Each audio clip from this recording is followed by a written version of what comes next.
Chandler Morris is suing the NCAA for a 7th year of eligibility. Will he get it? And how does this affect Virginia? You're talking ball with the ACC Squad. From Florida State to North Carolina, from Syracuse to Miami, and from NC State to California, it's the local experts of the Locked On Podcast Network bringing you scoops, breakdowns, and the most comprehensive preview of the upcoming ACC weekend. Hang on, it could get loud, it could get heated, and it will definitely be fun. Squad up, you're part of the ACC Squad. Hello, everyone, and welcome into this edition of the Locked On ACC Squad. I'm Jackson Holzer, host of Locked On Syracuse. Kenton Gibbs, host of Locked On NC State Wolfpack. You got JJ Jackson, host of Locked On Blue Devils, and Brian Smith, host of Locked On Florida State Seminoles, Portal Podcast, recruiting expert, all that and more here on the Locked On Podcast Network. And thank you so much for making us your first listen of every single day here on the Locked On Podcast Network, your team every day. Of course, we're always free and available wherever you get your podcasts. And on today's show, how many teams is the ACC going to get in March Madness, which is right around the corner? We're just a few weeks away. Kenton saying 8, 9 potentially, perhaps, maybe. We'll talk about that throughout the show. But first and foremost, Virginia may have its quarterback again for the 2026 season, because it's another week here on ACC Squad, and it's another lawsuit that we get to talk about here on ACC Squad. Chandler Morris is suing the NCAA for a 7th year of eligibility. We'll talk about that in just a moment. But first, this episode is brought to you by 5 Hour Energy. Your cake, or have your cake and drink it too. Birthday cake flavor is back, no fork needed. Vanilla-y cakey flavor, caffeinated kick, and no sugar. It's party time. Order now at 5hourenergy.com or Amazon. So according to multiple reports out there, Chandler Morris at Virginia, its quarterback, 10-win Virginia from last season, is suing the NCAA for a 7th year of eligibility. Guys, what are your thoughts? Who wants to buy the first round? Kenton, go right ahead. Yeah, he's ready. You're muted, buddy. And he's muted. See, that's the big Virginia lobby trying to shut me down. You know, go get a job. Just in case I'm still muted. J-O-B. LinkedIn. Indeed. When you are hitting the age. Recruiter. Exactly. Monster. You know, wherever you got to go. Glassdoor. I know we're sponsored by Indeed. I'm sorry to our sponsors, but there's so many job sites. Stop this. What are we doing? Here's the deal. Like, to me, when you are so old, if you were to mess with any of the incoming freshmen on a romantic level, people would look at you like a weirdo. It might be time for you to go. It might be time. You're 25. Your age is going to round up to 30, brother. Get off that college campus. Go on somewhere. Here's the thing that's so confusing to me about this. How did we get here? And I'm not joking when I ask this question. How did we get to a place where we are now with Trinidad Chambliss? I could see the vision, because it was like there was just paperwork not filled out properly. And although I think that he should go learn just some enterprise rental car or go to the NFL combine or whatever it is that he does next in his life, although I think he should do that too, I fully understand, at least with him, there was just paperwork that was filed inappropriately. Fine. I'm with you there. You're petitioning for a 7th year? How much more eligibility do you need? We've got 4, and then we got a red shirt year. Then we got a medical red shirt year. You're at 6 now. Why do you need a second medical red shirt year? Hey, whatever happened, God didn't intend for you to play no more, brother. Go on about your way. And the worst part of this is the system is so rigged. It is so asinine. It is so foolish. Let's think of this from a logical standpoint, right? If a player at one of the North Carolina institutions was to have a similar problem, right? What law school did the judge that's there probably go to? One of the Carolina schools. Probably North Carolina law. Probably Duke law. Now, there is a chance that they went to Elon or Campbell law. That there's a chance NCCU law in there as well. Yeah. But The biggest law schools always belong to whom? The biggest state schools. So there's a chance that we end up with the Trinidad Chambliss thing all over again, where did the judge that presided over his case go to law school? Ole Miss. Ole Miss Law School. This is a shame that we're sitting in this situation. And how many years are we going to keep this going? Because somebody's going to petition for an eighth one of these days. And then there's going to be, well, what's the problem? The precedence was set for the seventh. How about the magic number 10? 10 years. All right. Miami had one of those guys.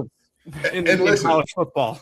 And listen, at that point, we need to stop calling it college football. We just need to call it football on campus, okay? Because that's no longer college football. I hope the precedent is not set for this because we've already had enough problems. I will give credit to the judge in Knox County in Tennessee because he's a Tennessee guy, and he turned down Joey Aguilar. So there is precedent on both sides, just to be fair. That guy's probably getting more, and I mean this literally, probably getting death threats, if I wouldn't be surprised at all from Tennessee fans. That took guts. But he spoke his mind, and maybe the guys will do this in Virginia. I'm thinking it's going to go the way Kenton said, but at the same time, it's possible. But has anybody heard what the specific reason is that he thinks he can get a seventh year? I'm going to read the article from CBS Sports, and I'm going to read it verbatim. The basis of Morris's waiver request was that he sustained injuries at TCU in 2022 and 2023, and he argued that he should have qualified for medical red shirts in both campaigns. That's his argument. But he took a red shirt as well. It's baseline in the. Oh, it's ridiculous. It's an insane. Sorry, JJ. I'll give you the floor in just a moment, but it's just insane because in 2023 he played 7 games. Like that. Okay, that's it. Over half. That's over. Done. Like you're done. Like he played 7 games. He has a 5-game season in 2020, a 7-game season in 2023, a 12-game season in 2024, and in 2025 this past year he played 14 games. He's done. Yeah, you've played college football. I mean, the clock is expired for sure. When you said, making a basis on a 2022 and 2023 season, I can't help but think, so is this really a lawsuit for a 7th and 8th year? If he's trying to throw out all these years and throw everything together in regards to medical red shirt. And someone like Chandler Morris, who is so set up, like let's say it for the world to remind people, son of Chad Morris, who is as well connected in the college football world as anybody. I mean, he's got plenty of opportunities to start his own football coaching career, which I think would likely be in his future, knowing what he grew up around with his dad doing that. I mean, there were so many opportunities for him to kind of end the playing side of things. And dude, go set up other parts of your football life beyond the field. This is wild. I really do not want to see this go in his favor. Just again, the precedent, like we said, I think is so paramount that it gets set appropriately so that people know when it's officially time to move on from college football. And I do want to make clear, this is not about Chandler Morris to me. This is not about, UVA doesn't deserve to have another good year or anything like that. I was the biggest supporter of UVA during their run and said, like, this is fantastic. And, if any coach deserves this moment is Tony Elliott, who has been through so much non-football stuff that you could not imagine, right, as the head coach of UVA. But this is foolishness. I would say the same thing if this was C.J. Bailey petitioning to come back. I would say the same thing if this was Davin Vann petitioning to come back. I would say the same thing if it was anybody from any team, because at a certain point in time, I get it, right? We're paying players. We're walking away from amateurism, all that stuff. Good, great. But if we are doing professional football where guys just happen to be on campus, let's just call it that. Let's stop calling this college football because it's no longer about college in any form. It's no longer about academics. It hasn't been for a while. I'm okay with admitting that. I'm okay with admitting everybody says school first, football second. School first, football second. For our audio-only listeners, I'm putting up 2 fingers when I say school first, putting up 1 finger when I say football second. But it still should be, at some point in time, a principle of this is now a safety hazard because a quarterback that's 25 playing against 18-year-olds, sure, that's not a big deal. Now, imagine a 25-year-old edge rusher that should have been in the league for quite some time. But for whatever reason, he's a one-trick pony or he lacks this or that and cannot be the edge rusher that'll get drafted where he wants to. So he's collecting massive amounts of NIL in college and decimating 19, 20-year-old left tackles and guards. That's a very different health scenario than a 25-year-old quarterback slinging a rock around the yard. The other thing I'm curious about, they got Bo Perbula and Eli Holstein. I don't know how that's working out, but that's a storyline. Interesting, sure. Because they got two former crowded guys that have started. I mean, hey, did you want to tell me about this, coach? Like, I mean, I get your whole thing with that. If he's allowing, there's some gray area there. My guess is that it's not going to happen. That he's not going to get a 7th year, barring the judge, being a Virginia alum. If it is a Virginia alum that's presiding over this case, we don't know that for sure at the time of this recording. But I respect trying, because I think, Kenton, you kind of Virginia judge might be saying, like Brian just said, he's like, no, we're good. We already got these quarterbacks coming. That's true. We don't need you to come back. Chandler That's Morris. true. That might be an easy review for the judge to make. True. But I think Kenton hit the nail on the head. He hit the nail on the head here. And I would like to add to it, which is that there's a reason why these guys are doing it. It's because you can do it. There's nothing against the law that says you can't sue the NCAA. The NCAA is incredibly vulnerable as is anyway. And number two, it's that these guys are not good enough for the pros. If these guys were good enough for the pros, they would be in the combine, be in the draft, and they would be professionals. Maybe Trinidad Chambliss is a little bit different, because he could maybe raise his stock with another year of college football. But for Joey Aguilar and Chandler Morris, these are not guys who are going to be slinging the rock on Sundays. And we all know that. So their only way to really continuing their football career is to get as many years as possible in the NCAA. And, oh, by the way, you'll get a nice fat paycheck too, a bigger paycheck than anything you'll be doing post-college, unless there's a business that you're running that we don't know of. So it makes sense why trying it, but I'm with you all that I don't see why this should go through at all. Chandler Morris should join the workforce when this lawsuit hopefully does not go his way. But respect the hustle to Chandler Morris. Any last thoughts? No. All right. Well, coming up here on the Locked On ACC Squad, we'll shift gears. We'll go to the hardwood. We'll talk about ACC and its bracketology coming up here on the ACC Squad. I'm Kalia Butler, host of Locked On Women's Basketball, and this is Mazda's Women's Basketball Snapshot, celebrating the work no highlight reel can ever capture.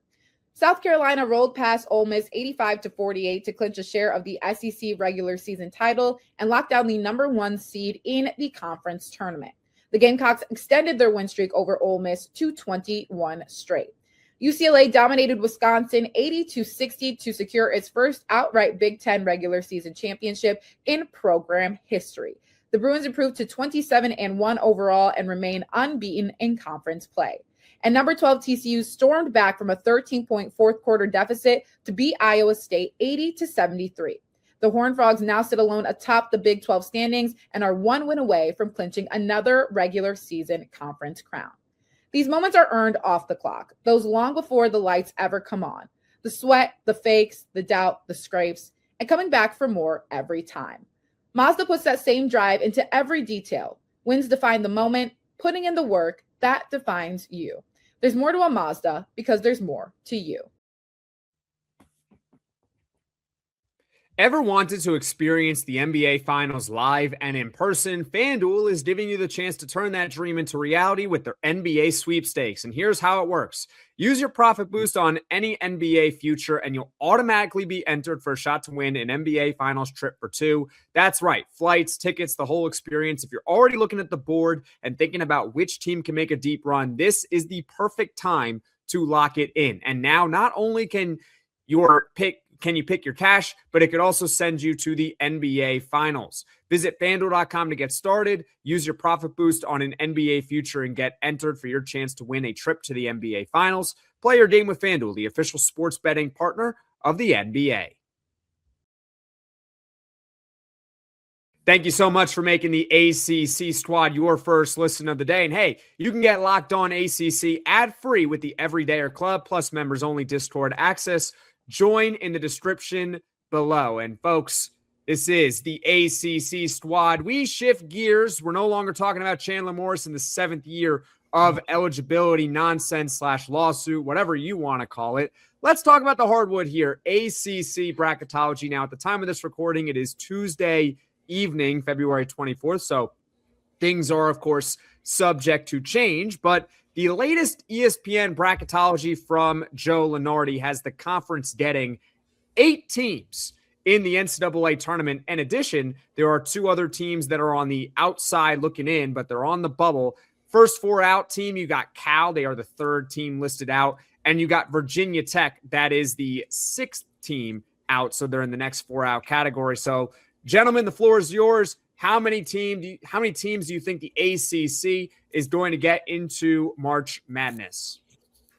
I want to see some wins continue for all these teams. You know, you look at 18 total teams within the league, as you said, 8 currently projected, and I think something that the league could shoot for. If you can make that argument for 9 or 10, so you're looking at half of the league being able to make it into the NCAA tournament. This is such a big difference from where we were a year ago, really the past few years with this conference. So many great coaching hires have been made in the ACC, and I just want to keep this momentum going. I know I'm talking as the Duke guy who's on the way yet again to a likely number 1 seed in the tournament, but I really do love when the whole league has a big footprint on college basketball, just because that's the ACC we're all used to growing up and watching and loving so much, with so many of those programs making it to the NCAA tournament. I think it would be cool if Cal and some teams that people don't think about as much not only made the tournament, but actually did something too, especially after last year's turd that the ACC had. I mean, let's be honest. Yeah. It was bad. So I completely agree with JJ. You know, Duke is starting to feel like the Blackhawks and Mighty Ducks, where like every year it's just like they trot out all these players that are bigger and better than everybody. And you're like, oh yeah, 13 straight championships and all that good stuff. But I will say, I'd have to agree with the Duke guy on this one. I want to see at least 9 teams in the ACC in.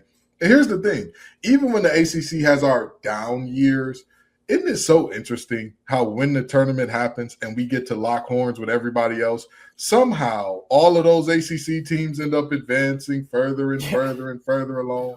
Even if you take out Duke, the success of the ACC overall in recent tournaments has been anomalous to how many teams that have been in the tournament. We are not telling you what anomalous means. Look the word up. We're expanding your vocabulary here. So the reality is, I do think that we should get in 8 to 9 teams minimum, because, I mean, this conference really is a bloodbath. This conference really is seeing teams be phenomenal all throughout the season, and then they get knocked off by a team that nobody thinks of. I'm not saying that Florida State's resume qualifies them to be there overall, but look at a team like Florida State. They've taken some terrible losses this year, but they also have wins against Clemson and Miami. Like that is a really, really good team. And the ACC has multiple teams. Obviously, Duke is the cream of the crop. They got a National Player of the Year in Boozer. They've got depth. They've got size. They've got it all. You name it, inside, outside, however you want it, they give it to you. But even beyond them and a team like Virginia, they got size for days and guard play that can carry them through the tournament. But even if you get beyond teams like that, if NC State gets hot from deep, you know what? I don't want to talk about my pack. People are going to call me a homer. SMU and Boofy? Come on now. Come on. When SMU gets hot, they can shoot anybody off the floor. And I hate to say it, but I got to give them their credit. Vassar and Wilson, when they are playing, probably the most dynamic front court, probably the most impactful and pivotal front court that we're going to see in terms of if those two are healthy and rolling, it's an entirely different team than if they're not on the floor, as we're seeing. In Miami, you want to talk about physical, a team that just attacks the rim relentlessly. Nobody can shoot worth a damn, but everybody on that squad can get to the rim in a hurry. So you're looking at a conference that has a ton of teams that are doing it the right way. And I'm going to say this and then I'm going to pass it off. The same way that a couple years ago, ACC basketball was in the dumps, but we had to kind of thin the herd a little bit. We had to get rid of some of those coaches that weren't quite getting it done. ACC football is going to need the same thing. Florida State, pony up the damn money. Get Norvell out of there, okay? And this ain't just about Florida State. Boston College, put some money into your team. Syracuse, give Fred Brown some money to play with. You've got to get rid of some of these coaches And when you get in better coaching, just like that, all of a sudden, Miami and NC State, between both teams, have one holdover from last year's team, one combined. And so, to see that those teams are having success in the way that they are this year, it's phenomenal. There is another brand in the ACC that will definitely have a new coach next season, and it's a big-time brand. I'm not going to say which school it is, but I think you guys can infer what that school is. I'll leave it at that. But right now, 8 teams so far projected in the latest ESPN bracketology. That is phenomenal, considering that last year, what was there, 3 teams in the ACC that got in? And 4 teams. Yeah, 4 teams that got in, and all of them were out by the time the round of 32 started, except for Duke, which, yeah, they went to the Final Four, but that's kind of like what Miami did this past year in football, which is carry the ACC on its own while the rest of the conference completely stinks it up. But what did the SEC do in the college football playoff besides beat each other and lose to everybody else? Listen, this isn't about the SEC. We're just talking about the ACC right now. And I'm very consistent. I said this last year about the basketball team, or about the basketball side of the conference, and this year I was saying it about the football conference. But it is awesome that the ACC is getting a lot of respect this time around, but it's also earned respect because we saw this in non-conference play when they were going up against other conferences, and we were seeing our teams in the conference, not my team, but other teams do very, very well. Against Tennessee. Your team did well at points. That's a miracle. I don't know how they lost to Tennessee. They beat Tennessee because Tennessee couldn't make open shots. Simple as that. JJ, you were going to add something? No, I was just going to say, adding to KG's point about years past, last season, 2025, 4 ACC teams get into the field. Duke makes it all the way to the Final Four. A good point that Kenton was bringing up, 2024, only 5 teams make it into the NCAA tournament, but 3 of them made it to the Elite 8 when you look at Clemson, Duke, and NC State. And then, of course, NC State knocks off Duke in the Elite 8. Still haven't forgotten about that. Congrats to KG and the Wolfpack. Forgive us on Monday. Let us have one more, JJ. Let's get one more. That was a good point you made, Kenton. ACC, we get in the tournament, we make business happen. Now we just want more teams in the field as well. I think one of those teams that is a sleeper, and Brian actually mentioned it, is Cal. Now, before I say Cal, Kenton, you were talking about NC State and Wolfpack, and people are going to think you're biased. Well, at the time of this recording, NC State's the number 1 team in the ACC in three-point shooting. So they can get hot on any given day, any given night. And because you're the number 1 team in three-point shooting, that means you can beat anyone. Also means you can lose to anyone if you're cold, hence why they have some bad losses on their resume as well, but it won't impact them too much for the NCAA tournament. But Cal, reason why I bring them up is because they're 3rd in the ACC in three-point shooting. They shoot nearly 38% from the three-point line, so they can get hot. They're a team in the ACC tournament that you probably don't want to face because, yeah, they might have an off night and they could lose by 30, but if you catch them in a night where they're shooting 15 of 31 from 3, you're going to lose. And that can happen in a one-game sudden death type format where it's the ACC tournament or it's the NCAA tournament. So maybe Cal can hit some more shots and they could boost their resume as well. Maybe Virginia Tech can get in as well. And then you have 10 teams from the ACC, which is over half of the conference. Now, coming up here on Locked On ACC, we'll go over the latest ACC standings and give our predictions right now for who we think is going to win the conference, maybe outside of the Duke Blue Devils. So who's the second best team in the conference? We'll talk about it next on Locked On ACC. The biggest stretch of the college basketball season is almost here. Buzzer beaters, bracket busters, and those unforgettable moments that everyone's talking about the next day. Being there live for something like that, that's bucket list stuff. The hard part is always actually getting the tickets. Long queues, prices jumping around, and surprise fees at checkout. The Game Time app gives fans the advantage with constant innovation. It's how you unlock amazing tickets and experiences in just a few taps. It's incredibly simple to use. The Game Time guarantee means 100% legitimate tickets delivered on time at the best price. And here's the best part.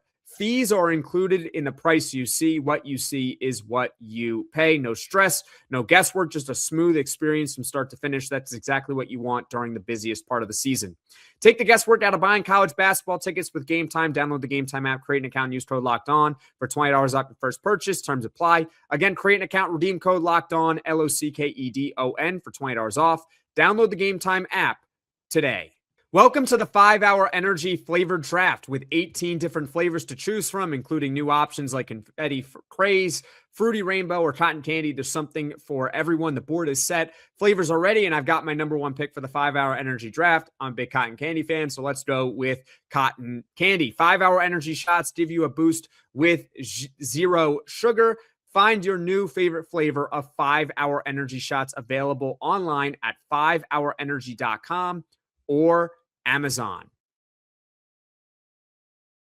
It's the Locked On ACC Squad. I'm Jackson Holzer, host of Locked On Syracuse. Kenton Gibbs, host of Locked On NC State Wolfpack. You got JJ Jackson, host of Locked On Blue Devils, and Brian Smith, host of Locked On Seminoles and the Portal podcast here on the Locked On Podcast Network. So, because this is Tuesday at the time of this recording and you're listening or watching to this on Thursday, we can't really go over the ACC standings. So I think we're all in agreement here that Duke is the best team in the ACC, if not the entire nation, especially after their victory over the weekend over Michigan.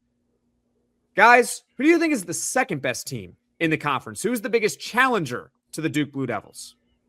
I think you can't go anywhere but UVA. I mean, Odom has done big game on Saturday. Yeah, Odom's done a hell of a job over there, and I'm going to tell you something. They've got size galore, and you have to have that to match up with Duke. That's the biggest thing that all the other teams at the top of the ACC right now are lacking. The only other team that comes close in size, I would probably say, is Clemson, but they're rumbling, bumbling, stumbling all over themselves. Can't find a win, can't buy a win. I mean, those boys couldn't score in a whorehouse with $1 billion apiece at this point. So I'm kind of sitting up here. Don't snatch our clean rating. And don't get nobody else off this show, David. Like, it's just me. It's just me if you do want to do that. But in all seriousness, they're having problems. So I don't think that there's too many people that can compete with Duke right now. But I think UVA, because of that front court, because of that size, because of their experienced guard play, they have enough of everything that if they catch Duke on an off night, you can get it done. They can potentially get it done. And the way that the ACC tournament is just like the NCAA tournament. It's single elimination. You don't need to beat Duke every day. You don't got to be better than them 99 times out of 100. You just need that one time for them to come in a little lackadaisical. You just need that one time for that free throw shooting to catch up to them. You just need that one time to take advantage of. And I think that UVA, there's multiple worlds where they could come across that one time, more so likely than anybody else.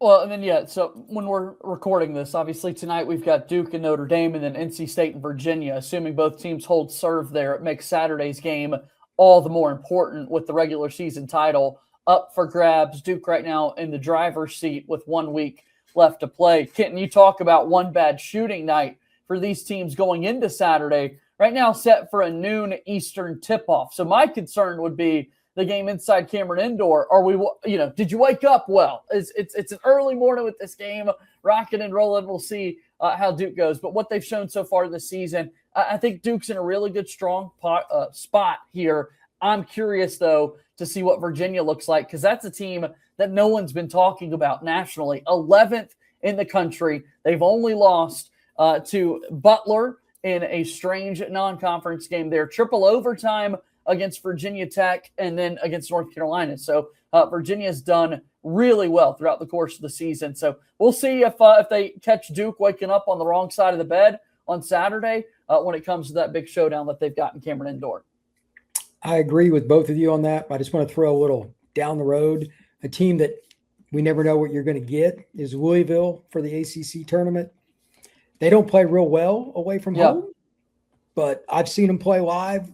When they want to pass the ball and play as a team, they could beat a Duke. It's possible, but they could also lose to about anybody too. Yeah, they have a lot of great scores. Right.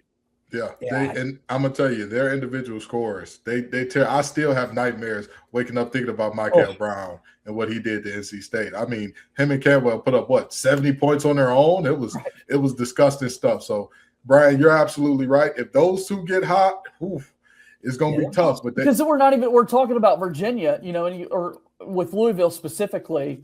Michael Brown Jr., Ryan Conwell, what he's able to do. We're not even mentioning Isaac McNeely, who was Virginia's prized possession the last several years, and one of the big reasons that they were so good.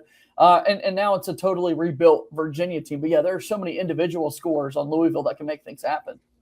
Louisville's definitely a sleeper just because they had such high preseason expectations, top 5, top 10 team in the country, and they've kind of fallen short of those expectations, but they're still a very good team that is certainly capable of beating anyone in the nation because of their ability to shoot the basketball, which is kind of important in the sport of basketball, being able to shoot at a high level. But the team that everyone here is missing right now is North Carolina. Yeah. That's the team that I was going to bring them up. They actually, they beat Duke. They did. And they did it in a way where they had to come from behind. They were playing an uphill battle the entire game, and eventually Seth Trimble, buzzer beater, wins it, and everyone's stunned because they were trailing the whole game, and they actually finally took a lead, and it was for about 0.5 of a second. How about them? You're talking about size. How about their front court? That's what it comes down to. Now, Caleb Wilson's injury, it does complicate things, but assuming he can get back and he is healthy, it's his non-shooting hand. So in a do-or-die situation, I think he's going to be able to see the court. Right now, they don't really need him. They need him when it's do or die. When he gets back on the court, they are very capable of hanging with the team like Duke, let alone hanging. They're very capable of beating Duke. So in my opinion, I think Carolina is the team that everyone should look at besides Duke in the ACC. There's only one problem with that theory. Carolina needs – I'm working on a thing for Dave Doran where I put glasses on him where he thinks every team is UNC, and that way NC State plays their best every game. Hubert Davis needs those same glasses just to make every team appear to be Duke. Every time UNC plays Duke, they find a special horseshoe that's hidden in a place that I can't necessarily describe on this show without having our clean ready snatch. So the reality of UNC, they are a great team with a great front court. I will give them that. When Vassar and Wilson are healthy, they are a whole nother level of team. The problem is Hubert Davis is consistently outcoached by everybody except Shire. Every other coach that comes his way draws up just the scheme to make him look bad, except Shire. You got losses. They could be Louisville without Caleb Wilson. They got losses to Cal and Stanford. What are we doing here? I mean, if you look at any team in the ACC, I mean, Virginia, everyone's all high and mighty on Virginia. They lost to Butler. Butler's not very good. And I do want to add it happens. I feel inclined to just throw a little context there. Shire is 5-3 against Hubert Davis, went 3-0 against the Tar Heels last season. Somehow, some way, KG, Carolina only committed one foul in the second half against the Blue Devils in that game. There were no free throw shot. I mean, there's bigger pictures here. Yeah, Hubert Davis beats Coach K in his final game ever. Yes, that's going to be a tidbit there. And apparently, this guy likes to play coach against Duke. But Duke's had his number a little bit as well. Well, yeah, I'm just saying if you no free throws in the second half.